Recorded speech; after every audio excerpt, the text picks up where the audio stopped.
I wanted to ask you about the launch of the Yes 23 campaign yesterday. What do you think of the Voice and of the campaign that's being run for it?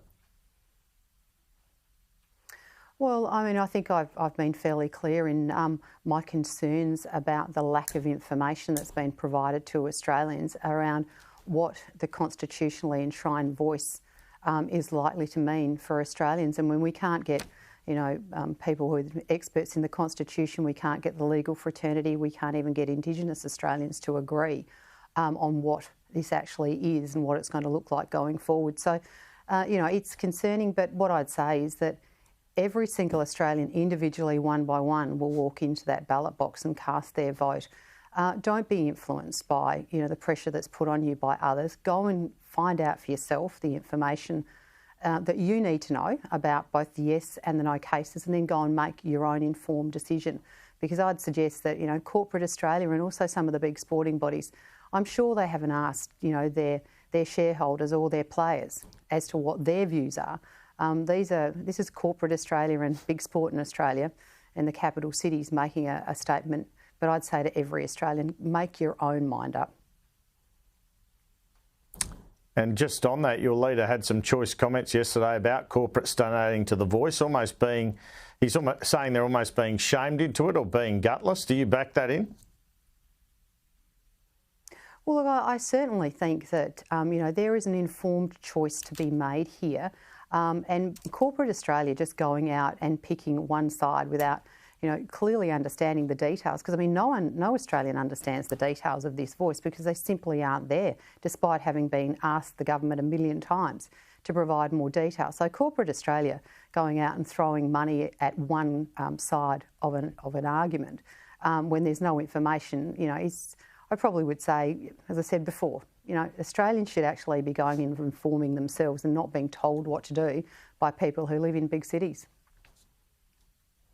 Just in your portfolio of health, pharmacists have started a campaign against the government's 60-day dispensing rules. Do you think they have any hopes of overturning the government's position on this or coming to a negotiation? Well, I'd be saying to the Albanese Labor government and to Mark Butler as the minister, get back to the table. I mean, nobody could deny that getting Australians more affordable and easier access to medicines is a good thing. But what this government has done is, without consultation, without any modelling, without considering the secondary consequences, have actually forced the cost of this measure, this cost of living relief measure that they're claiming so much credit for, they're actually making your community pharmacy pay for it. And so right now I'd be saying to the government, get back to the table, negotiate in good faith. You've got the community pharmacy agreement that's in place that you really have trashed by this action. Get back to the table so we can make sure we have the best of both worlds, Australians getting access to cheaper medicine, but also community pharmacy not being compromised, their viability being compromised by an action of the government that they haven't even bothered to consult on. The PM keeps seeming to duck to what he promised in terms of a COVID inquiry or Royal Commission. Do you support such an inquiry, and is it time for one?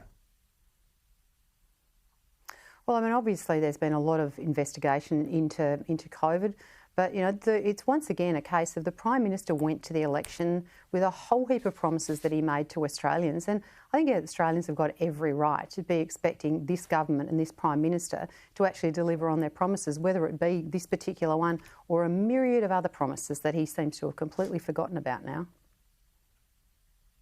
Well, speaking of which, aged care, you are making a thing of that, I suppose. The deadline for the government's promise for all aged care homes to have a nurse on 24/7 was on last Saturday. That's obviously not been met.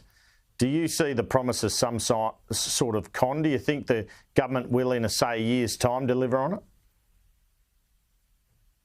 Well, obviously right now the biggest challenge facing our care sector across the board is access to workforce. And, it doesn't matter how much this government wants to legislate.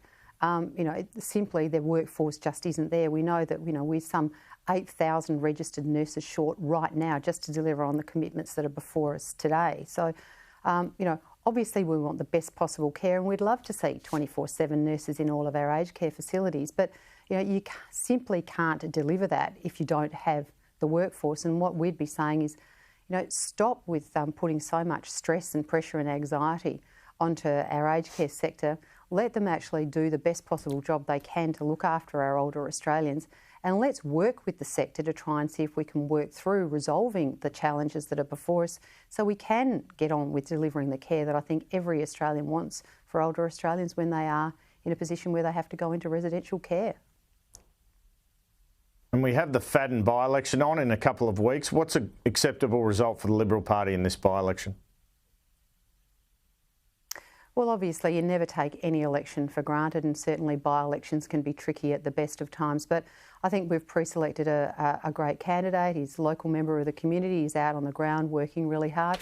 And we'd hope that Australians would be noticing by now that for all the promises of the Albanese Labor government when they went to the election last year, I don't think there'd be an Australian who could stand here today and say that they thought that they were better off than they were 12 months ago. And so we hope that the people of Haddon will see that because we've got a great candidate, and I think it's a real opportunity for them to send a message to the Albanese Labor government that for all their promises, life is not better under Mr Albanese. What if there isn't a swing to you? That'll spell real trouble for the next federal election, wouldn't it, if that were to occur? Well, as I said, you never take a by-election for granted. You never take any election for granted. There's always, it's challenging. You're not going to change the government by the result of the election. But as I said, we've got a great candidate. He's working really, really hard. He's a local member of the community, served on his local council. And I think, he provides a really great and strong candidate for the people of Fadden to vote for. So obviously we're hopeful that the people of Fadden will see, what a great candidate we've got, but also the fact that this government has not delivered on the promise of making life better for Australians. In fact, every Australian's life is worse.